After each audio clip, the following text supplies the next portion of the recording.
This is Unit 39 of Alif Classical Arabic Audio Program 2. Listen to this conversation between two friends. استمع إلى هذه المحادثة بين صديقين. You hear, حتى until, and. مفتوحة. Another word for open. مرحبا سليم، إلى أين أنت ذاهب؟ ذاهب إلى وسط البلد. أريد أن أشتري شيئا للأولاد. هل عندك وقتا لتشرب قهوة فيما بعد؟ نعم، إلى متى تبقى المتاجر مفتوحة في الليل؟ حتى الساعة 9. حسناً، إذن عندي وقت لأشرب قهوة. استمع مرة أخرى. مرحبا سليم، إلى أين أنت ذاهب؟ ذاهب إلى وسط البلد. أريد أن أشتري شيئا للأولاد. هل عندك وقتا لتشرب قهوة فيما بعد؟ نعم، إلى متى تبقى المتاجر مفتوحة في الليل؟ حتى الساعة 9. حسناً، إذن عندي وقت لأشرب قهوة. Now imagine you're an American woman staying in Damascus. While walking, you meet a good friend. Say, hi. مرحبا. He says, hi, how is it going? مرحبا، كيف الحال؟ Tell him, not bad, and you? لا بأس، وأنت؟ لا بأس، شكرا. Referring to a female colleague, how does a woman say, my colleague is coming to visit me? زميلتي آتية لتزورني. Hear and then say to a man, to visit me. استمع وكرر. يزورني. Say to visit me first to a woman, then to a man. تزورني. يزورني. Now referring to a man, how does your friend say, a colleague of mine is coming to visit me? زميلي آت ليزورني. He says, he's Canadian. هو كندي. But he's lived here for 3 years with his wife. لكنه ساكن هنا منذ 3 سنوات مع زوجه. Now they live in Homs. الآن هما ساكنان في حمص.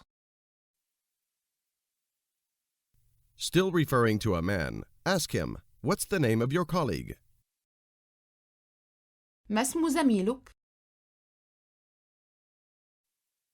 Salim. His name is Salim. سليم. اسمه سليم.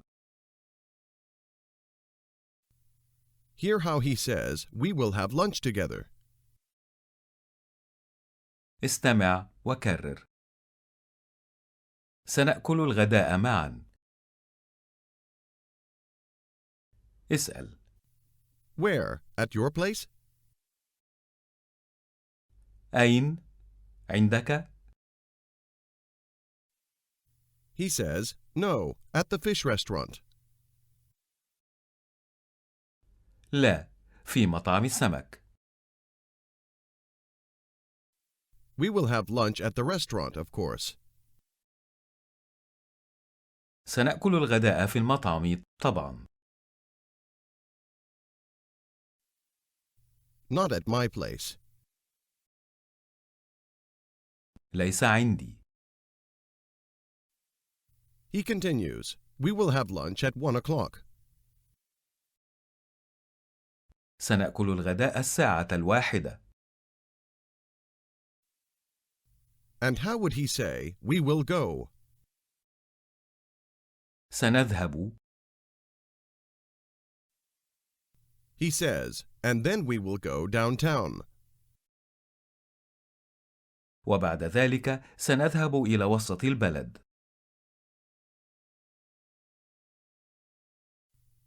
You ask again, what's your colleague's name? ما اسم زميلك؟ He tells you his name is Salim and wants to buy a shirt. Here's the word for a shirt. قميص. And how do you say, I buy? أشتري. Hear and then say, he wants to buy a shirt. هو يريد أن يشتري قميصا. Now how would he say, my colleague Salim wants to buy a shirt? زميلي سليم يريد أن يشتري قميصا. What's the word for first? أولا. And later, he wants to buy a shirt for his daughter. وفيما بعد هو يريد أن يشتري قميصا لابنته.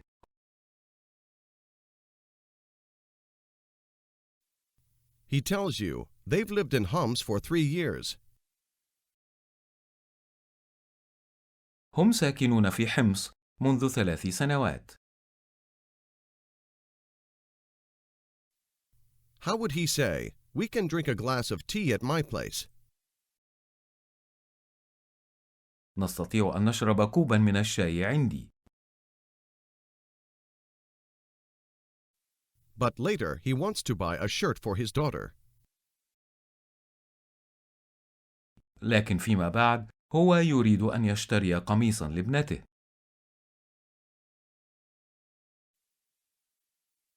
Now ask him, you go downtown by a taxi, right? أنت تذهب إلى وسط البلد بسيارة الأجرة، أليس كذلك؟ He says, I can go by a taxi or by a bus, of course. أستطيع أن أذهب بسيارة الأجرة أو بالحافلة طبعا.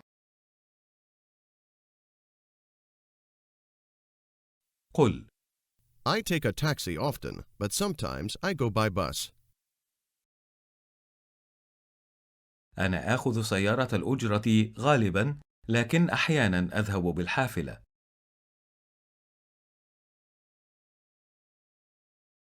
قل: You can always return by a taxi. يمكنك دائما العودة بسيارة الأجرة. Okay, we're going there now, right? حسناً، نحن ذاهبون إلى هناك الآن، أليس كذلك؟ Now you're an American man living in Homs. As you get ready to leave for work, ask your wife where she's going first. إلى أين أنت ذاهبة أولا؟ She says, I'm going to buy a shirt. ذاهبة لأشتري قميصاً. How would you ask her, do you want my car? هل تريدين سيارتي؟ She asks, your car? سيارتك؟ She says, no, I'm going there on foot. لا، أنا ذاهبة إلى هناك سيراً على الأقدام. I don't want your car today. لا أريد سيارتك اليوم. I go there on foot. أذهب إلى هناك سيراً على الأقدام. And I always return on foot. ودائماً أرجع سيراً على الأقدام. اسأل. In any case, you don't want my car, right? إذن لا تريدين سيارتي، أليس كذلك؟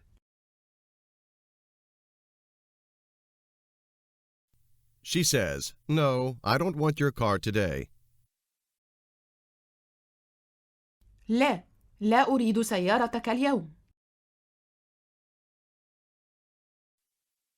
You want to ask, how about we go downtown together? First, here's together. استمع وكرر. معا. Now, how about we go downtown together? Really? What do you think? We go downtown? استمع وكرر. ما رأيك أن نذهب إلى وسط البلد معا؟ كيف تقول؟ How about we go? ما رأيك أن نذهب؟ اسأل. How about we go downtown? ما رأيك أن نذهب إلى وسط البلد؟ How about we go downtown together? ما رأيك أن نذهب إلى وسط البلد معا؟ He adjusts meeting a colleague and says, We will have lunch at a restaurant first. سنأكل الغداء في المطعم أولاً. We can take my car. نستطيع أن نأخذ سيارتي. Tell your wife, you can buy a shirt. تستطيع أن تشتري قميصاً. Referring to a man, he says, My colleague wants to buy a shirt too. زميلي يريد أن يشتري قميصاً أيضاً. She says, Okay, how about we go downtown together? حسناً، ما رأيك أن نذهب إلى وسط البلد معاً؟ قل. You can buy a shirt. تستطيع أن تشتري قميصاً. And then we can drink a glass of tea together. وبعد ذلك نستطيع أن نشرب كوباً من الشاي معاً. My colleague wants to buy something for his wife. زميلي يريد أن يشتري شيئاً لزوجه. But you can buy a shirt first. لكن تستطيع أن تشتري قميصاً أولاً. Hear and then try to ask, Until when are the stores open? استمع وكرر. إلى متى تكون المتاجر مفتوحة؟ How do you ask? Until when? إلى متى؟ Did you hear a new word for open? It's مفتوحة. say open. مفتوحة. اسأل. Until when are the stores open? إلى متى تكون المتاجر مفتوحة؟ How would she say until 6 o'clock? حتى الساعة 6.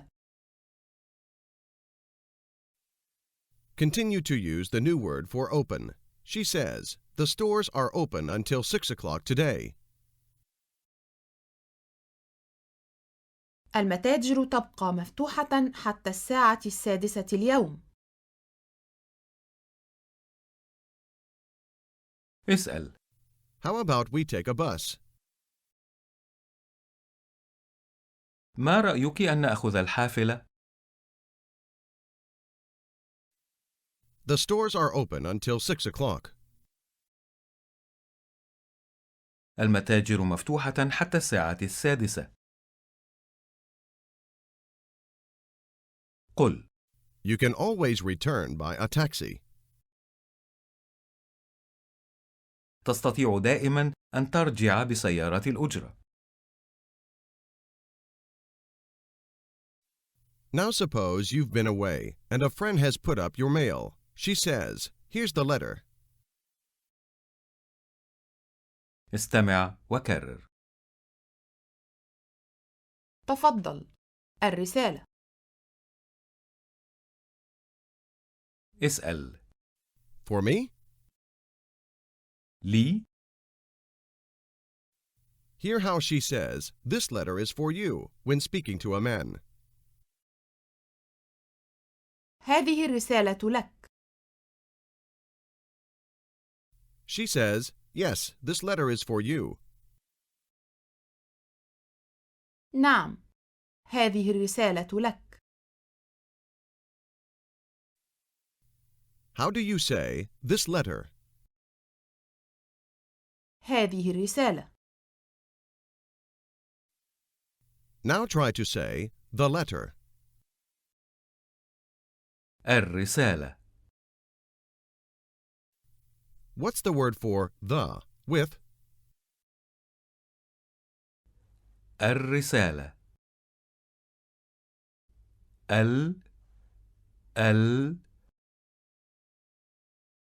الرسالة. Referring to a man, say that the letter is from a Canadian colleague. الرسالة من زميل كندي. He's coming to visit me. هو آت ليزورني. How does she say that this letter is for you? هذه الرسالة لك.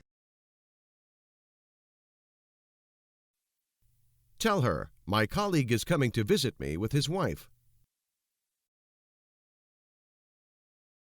زميلي آت ليزورني مع زوجه. She asks, "Do they speak Arabic?" The pronoun they here refers to two persons. هل يتحدثان العربية؟ أجب. Yes, of course. نعم، طبعا. They both speak Arabic very well. كلاهما يتحدث العربية جيدا جدا.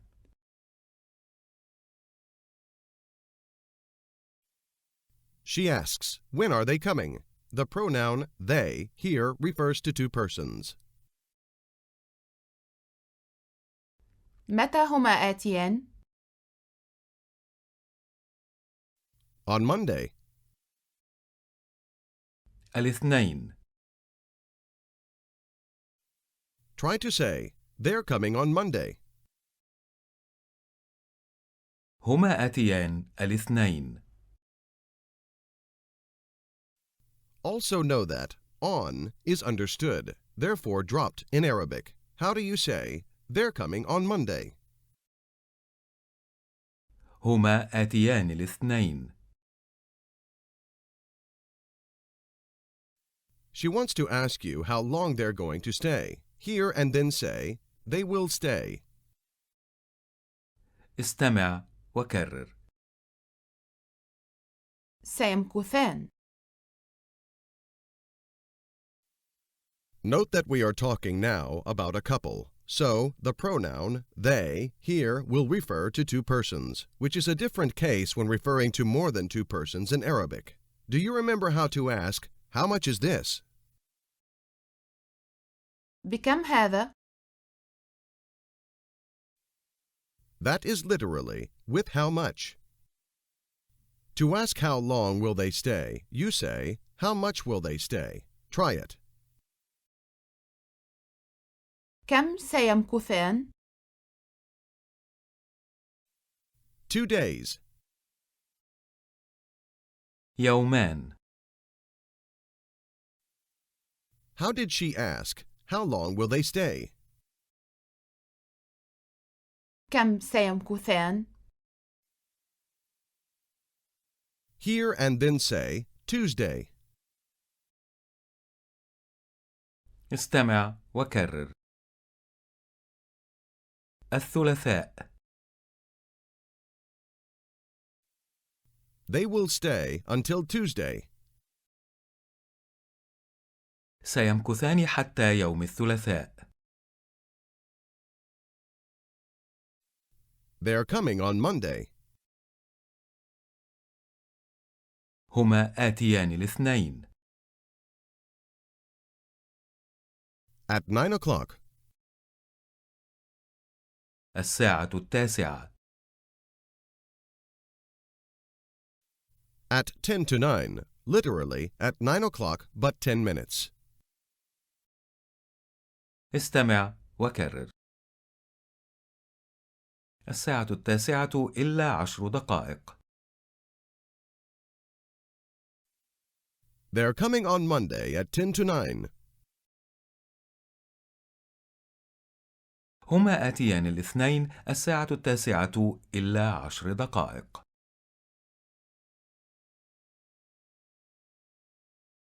You correct yourself. No, at 5 to 9.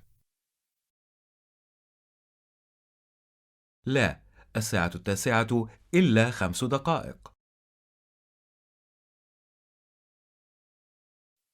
Your friend asks, at 10 to 9? الساعة 9 إلا 10 دقائق. Or at 5 to 9? أو الساعة 9 إلا 5 دقائق. قل. They're coming at 10 to 5. هما آتيان الساعة 5 إلا 10 دقائق. She asks, and how long will they stay? وكم سيمكثان؟ How does she say that this letter is for you? هذه الرسالة لك. She asks, do you have the letter, meaning with you? هل الرسالة معك؟ You say, yes, here's the letter. نعم، تفضلي الرسالة. They're coming on Monday at 10 to 5.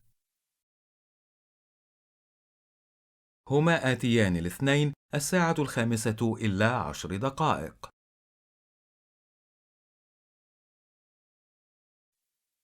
She asks again how long they will stay. كم سيمكثان؟ Tell her, until Tuesday. حتى الثلاثاء. You want her to meet your colleague and his wife. Ask her, do you have time on Monday or Tuesday? هل عندك وقتا الاثنين أو الثلاثاء؟ Try to ask, do you have time to have lunch? هل عندك وقتا لتأكلي الغداء؟ She asks, at your place? عندك؟ Tell her, no, at a restaurant, of course. لا، في المطعم طبعا. Not at my place. ليس عندي. We will have lunch at 1 o'clock. سنأكل الغداء الساعة 1. Try to say, and then we will go downtown. وبعد ذلك سنذهب إلى وسط البلد. اسأل.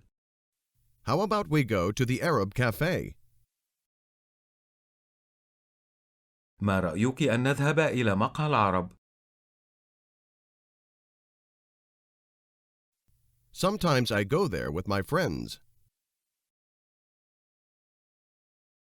أحيانا أذهب إلى هناك مع أصدقائي. She asks, until when are the stores open on Tuesday? إلى متى تكون المتاجر مفتوحة يوم الثلاثاء؟ Tell her, until 6 o'clock. حتى الساعة 6. Your friend says, fine, we will go there on Tuesday. حسناً، سنذهب إلى هناك يوم الثلاثاء. We will have lunch together at 1 o'clock. سنأكل الغداء معاً الساعة 1. She continues, and then we will go downtown. وبعد ذلك سنذهب إلى وسط البلد. With your colleague and his wife. مع زميلك وزوجه. قل. We can go there on foot. نستطيع أن نذهب إلى هناك سيراً على الأقدام. And return by bus, of course. ونرجع بالحافلة طبعاً. But I must buy a shirt for my daughter first. لكن يجب أن أشتري قميصاً لابنتي أولاً. Ask her, until when are the stores open today? إلى متى تكون المتاجر مفتوحة اليوم؟ She answers, until 6 o'clock. حتى الساعة 6. It's 10 to 5 now. Bye. الساعة 5:10 الآن. بإذنك. Now it's another day and you are in work. A colleague comes by your office. Greet her. Hi, how is it going? مرحباً. كيف الحال؟ She replies, not bad, thanks. لا بأس، شكراً. Now she says to you, here's a letter for you from Canada. تفضل، رسالة لك من كندا. قل. Ah, this letter is from Mary. هذه الرسالة من ماري. She's coming to my place on Monday with her husband. هي آتية عندي يوم الاثنين مع زوجها. At 10 to 3. الساعة 3:10. They're coming to Damascus together first. هما آتيان إلى دمشق معا أولا. How does she say, this letter is for you? هذه الرسالة لك. She asks, how long will they stay at your place? كم سيمكثان عندك؟ Tell her they will stay until Tuesday. سيمكثان حتى الثلاثاء. This is the end of Unit 39. This audio course works best when done consecutively and on a daily basis. For best results, please continue with the next unit tomorrow. This has been a presentation of Alif Online, recording copyright 2010, all rights reserved.